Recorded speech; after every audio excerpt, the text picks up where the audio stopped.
Welcome to KL TV. జై గురుదత్త. ఓం నమ శివాయ. శ్రీమాత్రే నమః. విజయవాడ దుర్గమ్మ గురించి, ఆమె మహిమల గురించి ఎంత చెప్పినా తక్కువే. అసలు ఇప్పటికీ విజయవాడలో రాత్రిపూట తిరుగుతుంది అనంటే నిజంగా అక్కడ అమ్మవారు ఉన్నారని చెప్పుకోవాలి. అయితే అటువంటి శక్తులు ఉన్న అమ్మవారి గురించి కొన్ని ఊహించని నిజాలైతే ఉన్నాయి. అదేంటంటే అమ్మవారికి విజయవాడ పోలీస్ స్టేషన్కి ఒక సంబంధం ఉంది అని ఎప్పుడైనా విన్నారా? అసలు పోలీసులు అమ్మవారిని పోలీస్ స్టేషన్లో ఎందుకు పెడతారు? ముస్లిం వ్యక్తికి అమ్మవారు కలలోకి వచ్చి ఏం చెప్పింది? 1955లో నడి రోడ్డు పైన భయంకరమైన సంఘటన ఏంటి? అసలు ఇంద్రకీలాద్రి అని ఆ పేరు ఎలా వచ్చింది? అవన్నీ విషయాలన్నీ ఇప్పుడు ఈ వీడియోలో తెలుసుకుందాం. వీడియో ఇంట్రెస్ట్గా ఉంటుంది కాబట్టి స్కిప్ చేయకుండా ఎండ్ వరకు చూడండి. అమ్మవారు ప్రతిరోజు విజయవాడ నగరంలో సంచారం చేస్తుంది. దానికి గుర్తుగా ఎందరో ఉపాసకులు కొండ మీద ఆమె చీకట్లో తిరుగుతూ చూశామని, రాత్రి కొండ పరిసరాలు నిద్రించే పాలలో గజ్జల చప్పుడు వెలువడింది అని అక్కడ అందరూ చెప్పుకుంటారు. అయితే 1955లో సంవత్సరంలో జరిగిన యథార్థ సంఘటన ఇది. విజయవాడలో ఢిల్లీ వెంకన్న అని ఒక రిక్షా కార్మికుడు ఉండేవాడు. యాదవ కులస్థుడు, కాయా కష్టముతో బతికేవాడు. ఆయన అమ్మవారికి అపారమైన భక్తుడు. అయితే ఆ రోజుల్లో ఆ ప్రాంతంలో రోజులు మారాయి అనే ఈ సినిమా రిలీజ్ అయ్యింది. అప్పట్లో సూపర్ హిట్ అయ్యిందని చెప్పి ఆ సినిమాకి వెళ్ళేవారు అందరూ.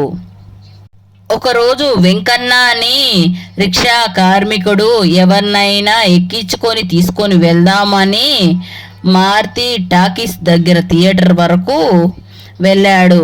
అదే సమయంలో ఒక పెద్దావిడ ఆ సినిమా హాల్లో నుంచి బయటికి వస్తుందంట. ఎర్రటి చీర, పెద్దటి బొట్టు, తెలలో పూలు, చేతి నిండా గాజులు, ఇలా ముత్తైదువు ఈ వెంకన్న దగ్గరకు వచ్చింది. బాబూ, ఇంద్రకీలాద్రి దగ్గరికి వెళ్ళాలి, వస్తావా అని అడిగింది.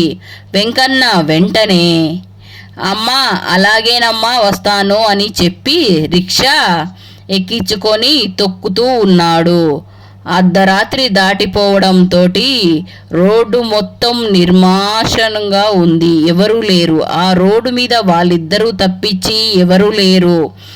అలా వెళుతూ ఉండగా ఒక చోటుకి వచ్చేసరికి రోడ్డు ఎత్తు వచ్చింది.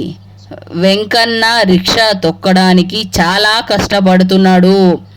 అప్పుడు ఆ నాయనా, రిక్షా దిగనా, నేను పెద్దవాడివి, అంత కష్టం నీకెందుకు అంది. అప్పుడు వెంకన్న ఇలా అన్నాడు, వద్దమ్మా, కష్టం అనుకుంటే డబ్బులు ఎక్కడి నుంచి వస్తాయమ్మా, కుటుంబం ఎలా నడుస్తుంది, ఏం పర్లేదమ్మా. అతను కిందికి దిగి లాక్కుంటూ తీసుకొని వెళ్తాడు.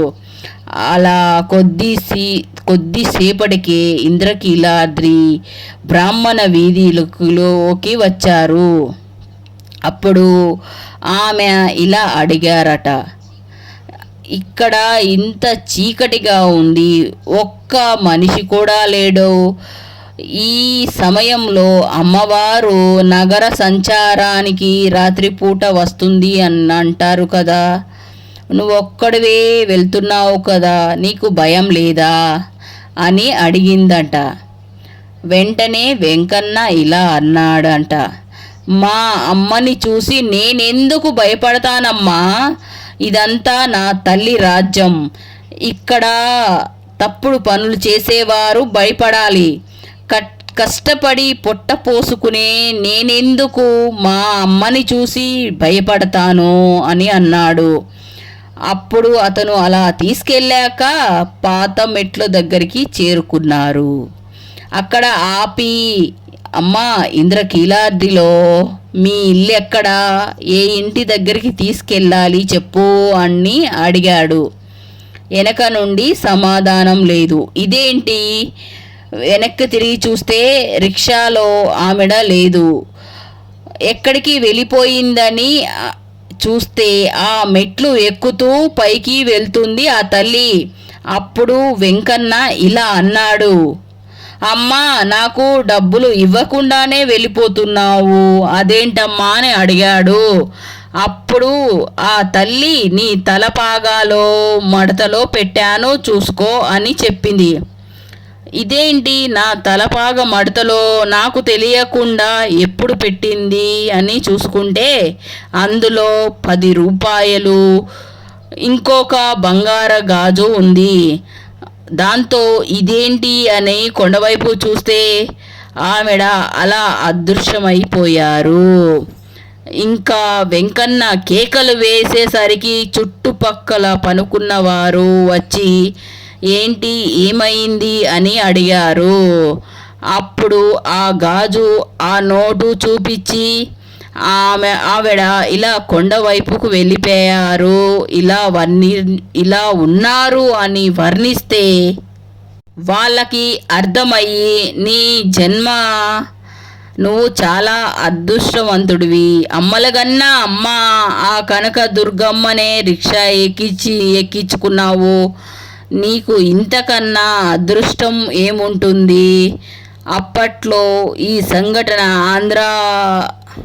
ఆంధ్ర కేసరి అనే పత్రికలో కూడా వచ్చింది.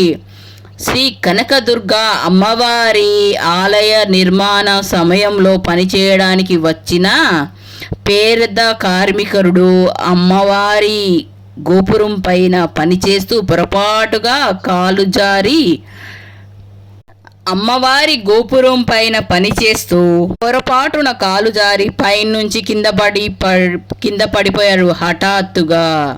ఆ దృశ్యం చూసిన అందరూ ప్రాణాలతోటి బయటపడతారని ఎవరూ ఊహించలేదు. కానీ అమ్మ మహత్యం వల్ల కావచ్చు, అతనికి చిన్న దెబ్బ కూడా తగలేదు. అలాగే చక్కగా నిలిచి తీర్పుగా తిరిగి తన పని తాను చేసుకోవడానికి వెళ్ళారు. ఈ దృశ్యం అందరినీ ఆశ్చర్యపరిచింది. అమ్మవారి ఆలయంలో వంటశాలలో మహాప్రసాదాలు తయారు చేసే బ్రాహ్మణుడు ఆలయం ముందున్న రహదారిలో దాటుతూ వెళ్తున్నాడు. అంతలో వేగంగా వెళుతున్న ఇసుకల లోడు ట్రాక్టరు ఆయన్ని ఢీకొట్టింది. ఆ దగ్గరలో ఉన్న వారందరూ గట్టిగా కేకలు వేసు గుంపులు చేరారు. కానీ పెద్దగా గాయాలేమీ తగల్లేదు. కొద్దిపాటి వైద్యంతోనే పనిలోకి వెళ్ళిపోయాడు. కడప పట్టణంలో ఉన్న పెద్ద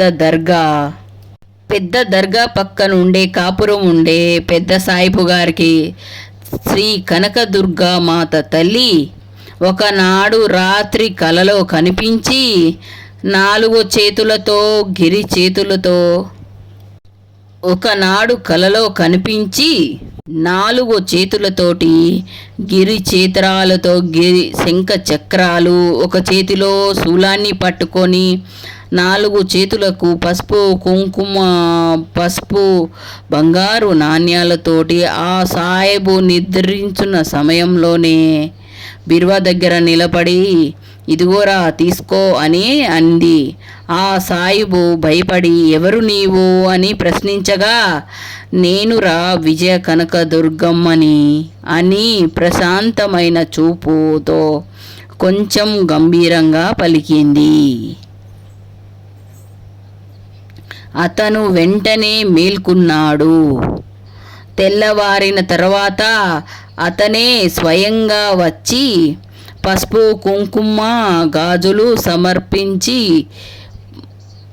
కలలో జరిగిన ఈ అర్చకులకు చెప్తారు. విజయదశమి అంటే అమ్మవారికి ఎంత ఇష్టమో మీ అందరికీ తెలుసు.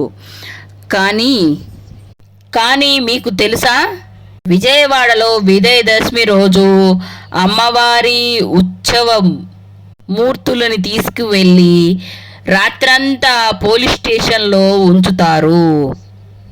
భారతదేశంలో ఎక్కడా చూసి ఉండరు ఈ విచిత్రం. ఒక్క విజయవాడలోనే జరుగుతుంది. ఎందుకంటే దాని వెనక ఒక పెద్ద కథనే ఉంది. అది 1930 బ్రిటిష్ కాలంలో విజయవాడలో ఒక పోలీస్ స్టేషన్ ఉంది. బ్రిటిష్ అధికారి ఒకరు ఉండేవాడు.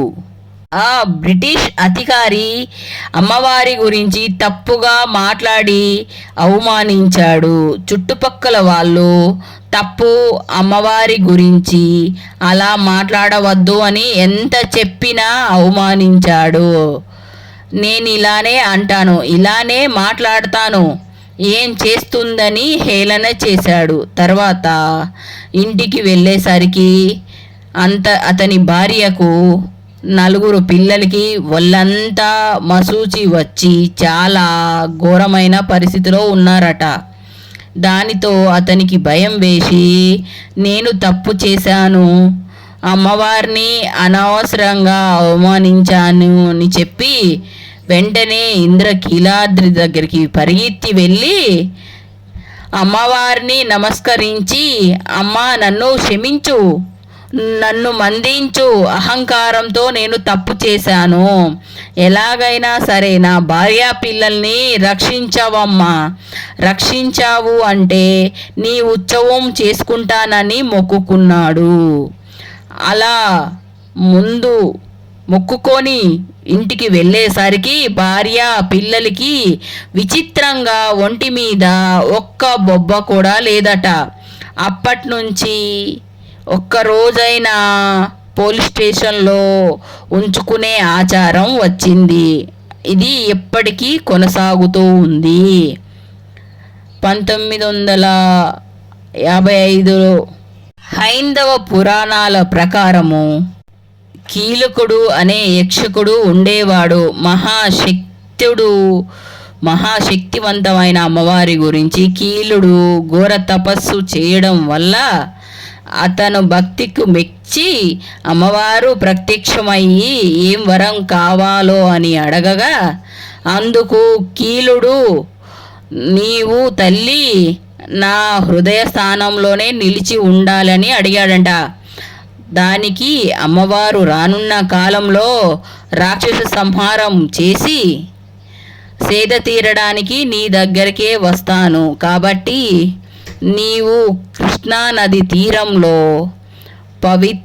ఇంద్రకీలాద్రిగా మారితే ఆ పవిత్రమైన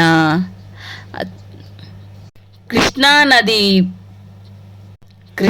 నది తీరాన పర్వత రూపంలో మారితే ఆ పర్వతం పైనే నేను సేద తీరుతాను అని ఇలా చెప్పి అదృశ్యమైందంట తల్లి. ఆ తల్లి ఆదేశం ప్రకారం కీలుడు కృష్ణానది వద్ద కీలాద్రి పర్వతంగా మారాడు. ఆ తర్వాత ఆదిపరాశక్తి మహిషాసుర మర్దిని రూపంలో మహిషుడిని చంపిన తర్వాత కీలాద్రి పైన స్వయంభూ వెలిసింది. మహిషుడు వంటి రాక్షసుని చంపిన మాతను కొలవడానికి స్వయంగా దేవరాజు అయిన ఇంద్రుడు మిగిలిన దేవతలు స్వయంగా ఇంద్రకీలాద్రి మీదకి వచ్చారు. ఇంద్రుడు రాకతోటి ఇంద్రకీలాద్రి ప్రఖ్యాతి చెందింది. ఇలా చెప్పుకుంటూ పోతే విజయవాడ దుర్గమ్మ గురించి చాలా కథలు ఉంది. Thank you friends. ఇలా చెప్పుకుంటూ పోతే అమ్మవారి గురించి చాలా కథలే ఉన్నాయి. ఇప్పటికీ అమ్మ నగర సంచారం చేస్తూనే ఉంటుంది. మీకు కానీ నచ్చితే లైక్ చేయండి, షేర్ చేయండి, సబ్స్క్రైబ్ చేయండి. Thank you. If you like this video, please like, share, subscribe. Thank you very much for watch this video.